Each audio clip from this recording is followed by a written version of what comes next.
Nah, yang mau saya katakan, pahala itu akhirat. Konfirmasinya saat sakaratul maut. Dunia itu keberkahan.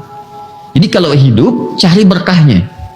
Dan insya Allah kalau niat kita benar, kembali ke niat. Kan saya sedang terangkan tentang niat itu tadi. Kalau niat kita benar sejak berangkat dari rumah untuk mendapatkan ridha Allah, belajar itu bertakarub kepada Allah. Tujuannya dua. Satu, menguatkan iman. Kedua, meluaskan pengetahuan. Itu amanat, pesan penting di Quran surah ke-58 di ayat ke-11.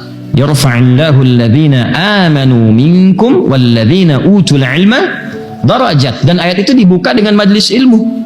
Ya ayyuhalladzina amanu idza qila lakum tafassahu fil majalis. Jadi ketika datang ke majlis itu niat kedua, niatkan. Satu, supaya mendekatkan diri kepada Allah, taqarrub, meningkatkan iman.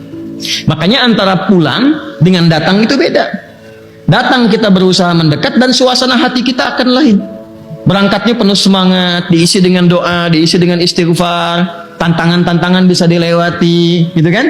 Itu ada kenikmatan tersendiri. Beda kalau kita berangkat tuh nggak pakai motivasi iman tuh lain. Baru lihat mendung sedikit, mendung hujan kayaknya. Hujan misalnya juga belum tentu jadi, nggak berangkat tuh. Padahal yang mendung itu suasana hatinya, itu kan bukan kejadian di alamnya. Maha suci Allah dan maha mudah bagi Allah untuk menggeser mendung menjadi cerah kembali. Langitnya cerah, hati dia yang mendung kan, gitu. Itu jadi persoalan. Makanya ketika akan berangkat, kalau imannya itu kuat, maka nanti iman memberi motivasi. Kemudian yang kedua, meningkatkan pengetahuan supaya antara iman dengan ilmu itu ada keseimbangan. Nah, kalau itu sudah dilakukan dari sejak Anda berangkat, berkahnya turun, bukan pahalanya, berkah. Kalau pahala itu dituliskan, dikonfirmasi saat di akhirat.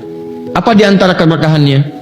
Man salaka tariqan yaltamisu fihi ilma sahalallahu lahu tariqan ilal jannah wa innal malaikata la tad'u ajnihataha ridan li talibil ilmi. Sejak berangkat, setiap langkahnya diperintahkan oleh Allah untuk menuliskan kepada para malaikat, tuliskan untuk meringankan langkah dia ke surga. Itu nanti dikonfirmasi di akhirat. Tapi yang paling menarik adalah para malaikat membentangkan sayapnya, memberikan ridha kepadanya. Nah, ridhanya malaikat itu banyak. Mengaminkan doa, beristighfar, memohonkan ampunan kepada Allah ya untuk orang-orang yang berangkat itu jadi mahal. Nah, itu yang menjadikan kita terjaga dari keburukan. Makanya orang kalau rajin datang aja ke majlis ilmu, rajin datang aja, rajin datang. Walaupun mungkin belajarnya ya sekian persen, tapi demi Allah saya katakan, kalau niatnya benar akan terjadi perubahan dalam hidupnya. Karena ada berkah tadi. Ya, berkah tadi. Dan kalau dia terikat nanti dengan gurunya dalam kebaikan, ada doa yang mengalir dan sebagainya, nanti ada keberkahan bertambah lagi. Makanya para ulama itu membuat bab-bab khusus. Hubungan murid dengan guru, murid dengan murid, hubungan murid dengan tempat belajar, ada semua babnya. Ya, dan di Islam itu keindahannya. Itu keindahannya.